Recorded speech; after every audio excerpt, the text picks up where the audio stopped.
Hi everyone, welcome back. I hope you had a great week. I hope you were able to turn your piles into possibilities and your some days into todays. Now today's tool to continue with this great momentum is talking all about leadership. Have you ever been in a place in your life where you felt like you didn't have as much control as you wanted, and maybe the external leaders in your life weren't producing the results that you thought needed to happen?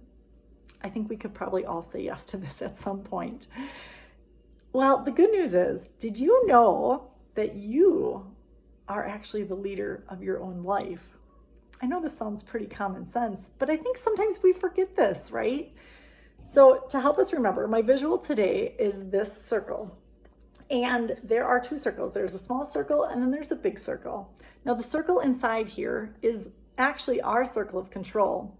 And the circle outside of here is the external, what is happening around us that we don't have as much control over. We might have some impact in, but we can't necessarily control it.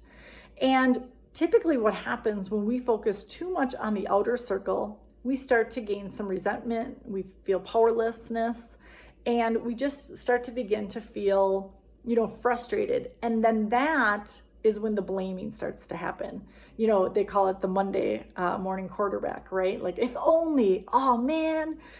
Well, today I really encourage you to take a look at your own life and your own inner circle and figure out, how can I meet those needs? What are my needs? First, we need to identify them. And then the next job is to take ownership of them and figure out ways that we can meet those needs. Now, sometimes I think the first barrier in even identifying what a need is for us is two things. One, I think we might not always know. And two, it's kind of vulnerable to recognize what our need is, or at least to communicate it with somebody in our life, whether that be a teacher for a student, whether that be a spouse to spouse, whether that be a child to a parent, or a parent to a fellow parent. Sometimes owning what we're feeling and needing is a little tricky. So what we want to do is first identify that there is a need, and then start to list, what are some ways that I could meet this need? So in order to help remind you this week of what the power is in the moment that you have, I, of course, created an acronym, and it's called LEAD. So we are going to lead with what we need instead of build barriers and blame others. So the first letter is L, right? We want to look for what we can control, what we want more of, and maybe create a list of what those things are, right? So just a simple example, if you're having a hard time identifying some of these, think of the basics. Like, there used to be a saying called HALT: hungry, angry, lonely, or tired, right? And if I'm ever crabby, I need to halt, because I need to recognize that maybe one of my needs is not being met. Okay, so they can be as simple as that, or it can really be just a misunderstanding of, well, this is what they're doing, but I don't understand how that's meeting the need of my child or my parent. So being able to ask questions. So the next thing is express your emotion that you're experiencing so that you can really get to the root of it, right? So typically, for instance, anger is a very surface emotion, and that's usually a quick emotion that comes to the surface right away. But under anger is really sadness or hurt. I'm pretty sad about something, or I'm actually really hurt that this is happening, okay? Or there's a fear and it comes out as anger or frustration. And so when you can really identify the root of that, you're going to have a much better chance of figuring out how to meet that need and have that emotion shift. All right, the A is ask. So you need to ask for what you need from others if others people are involved, or this is the kicker, ask yourself what you can do to meet your need or your child's need or your spouse's need to help that process continue, even if the reality is not changing. I'm going to say that one again. Ask yourself what you could do that would still meet that need. And I'll give you guys some examples after this. And then the D is detach.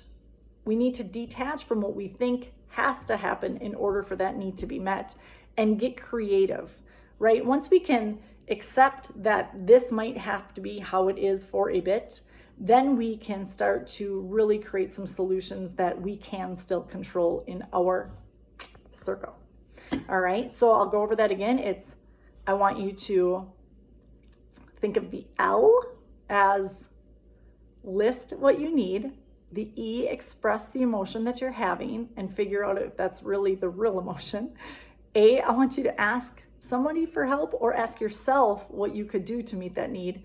And then D, detach from what you think has to happen so that you can be open to more solutions and create maybe a new possibility. All right. And in closing, what I really want to continue to urge us to do is be the own leaders of our life. We don't have to give our power and our emotion away to the external leaders. We get to lead our life. And so I'll end with an example.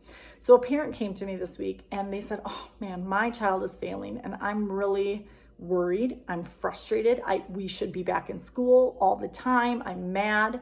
How do we make this work? Okay, let's break it down.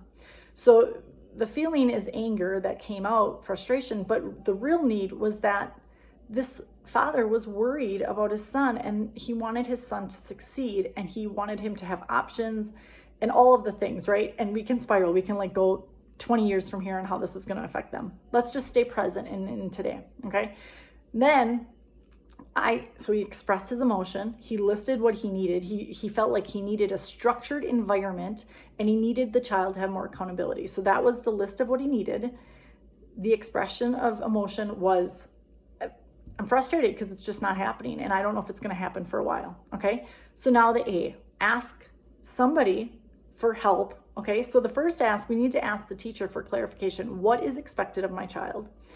The second ask was, I need to ask myself, what can I do to make this situation better? So for this particular parent, he needed to ask himself, how can I set my child up to succeed? Okay, so he realized his child needed structure and accountability. That's what school gave him in the classroom, but how do we create that in the home? So now in the home, it's like, okay, I need to create a new space for him. And I also need to follow up with him. So for me, if I'm going to have the responsibility of following up with my child, I might need a reminder. Might need to set a timer. Sorry, I'm so excited. I might need to contact the teacher, right? So this is where we get clarity on what we can do to control the things that are in our control. And then the D happened to be that this parent needed to detach from the fact that school might not come in person every day like it was years ago. I can't believe I said years, like last year. And so at this point, by accepting, we can actually put our power into the present moment, okay? And so what really unfolded here was now there are things that could be done, action steps that would create power and clarity, not only for that parent, but for that child. And that is the win. So when we can lead with what we need, we walk away feeling so much better, so much more empowered, and have way more energy to do those things in our own life rather than give our energy and power away and resent people. We're all in this together. We all need each other to get to the next point. Okay, and the more that we can seek to understand what their need and their emotion is, and the more that we can understand that we probably have very same ones, the better off we're all going to be. So I really encourage you guys, have a great week. Lead with what you need instead of blaming and building barriers. I'll see you next week.